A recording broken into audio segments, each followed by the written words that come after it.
এই এপিসোডে চলেন আমরা রিকার্সিভ ফাংশনের সাহায্যে যে কোনো একটা নাম্বারের ফ্যাক্টোরিয়াল প্রিন্ট করে ফেলব। সব কিছুই যে আপনাকে রিকার্সিভ ফাংশন দিয়ে করতে হবে এরকম না, হ্যাঁ, কারণ রিকার্সিভ ফাংশনে কিছু কিছু জিনিস অনেক সহজ হয়ে যায়, কিছু কিছু জিনিস কিন্তু আবার কঠিন হয়ে যায়। সো জিনিসটা মাথায় রাখা লাগবে। আচ্ছা, আমরা ফ্যাক্টোরিয়ালকে কল দিব হচ্ছে একো ফ্যাক্টোরিয়াল, ধরেন আমরা 5-এর ফ্যাক্টোরিয়াল বের করতে চাই। অলরাইট, সো আমরা ফাংশন ফ্যাক্টোরিয়াল এন, এখানে আমাদের প্রথমেই ব্রেকিং কন্ডিশনটা ঠিক করি। আমরা যেটা করব যে এইটাকে এন এর মান এক এক করে কমাবো এবং নিজেকে কল দিব, ঠিক আছে? সো এন এর মান যখন 1-এর চেয়ে কম হয়ে যাবে তখন আমরা ব্রেক করে যাব, অলরাইট, বা 1-এর সমান হয়ে যাবে।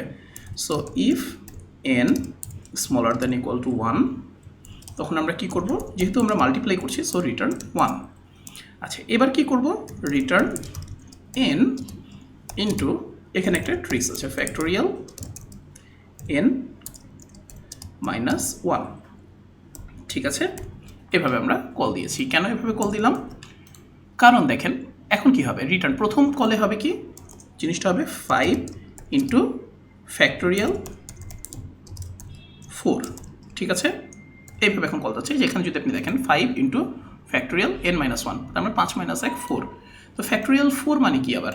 ফ্যাক্টোরিয়াল 4 মানে হচ্ছে 4 ইন্টু ফ্যাক্টোরিয়াল 3। ফ্যাক্টোরিয়াল 3 মানে কি?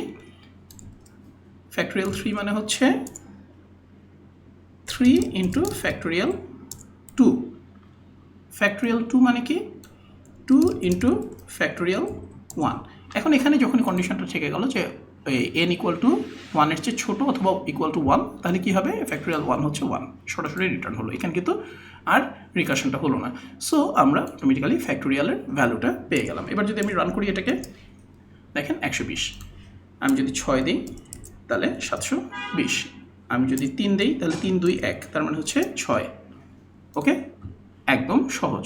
সো আপনাকে বুঝতে হবে যে কীভাবে আমি ফাংশনগুলোকে ইউজ করবো আর কীভাবে ফাংশন থেকে আমি ব্রেক করবো। Alright, okay guys, take care, bye by.